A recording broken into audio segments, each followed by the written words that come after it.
วันนี้ Kids Cooking มีเมนูขนมทำง่ายอย่างวุ้นมาฝากค่ะกับเมนูวุ้นแฟนซีไปดูวิธีทำกันเลย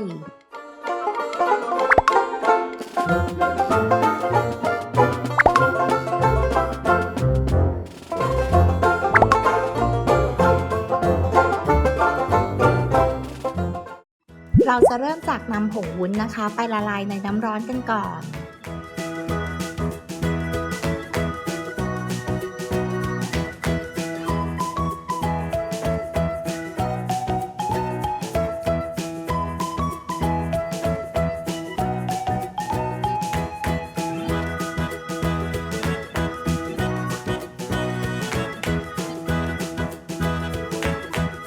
แล้วก็เติมน้ำเย็นตามลงไปค่ะ เราจะใช้ผงวุ้น1ซองต่อน้ำ400มิลลิลิตร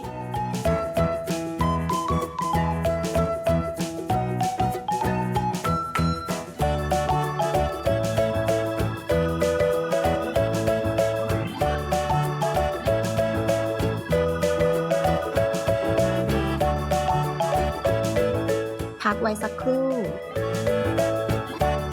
ระหว่างนี้มาเตรียมพิมพ์กันค่ะ ใส่เกล็ดน้ำตาลลงไปที่ก้นของพิมพ์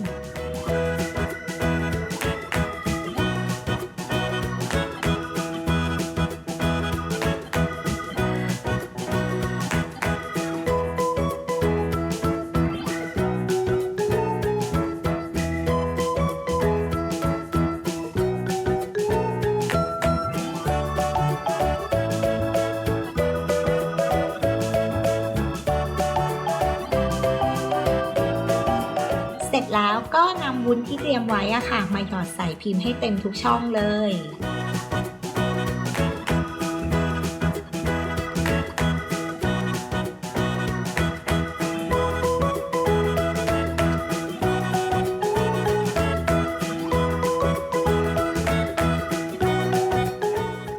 รอให้วุ้นเซ็ตตัวแป๊บนึงค่ะพอวุ้นเซ็ตตัวดีแล้วนะคะก็แกะออกจากพิมพ์ได้เลย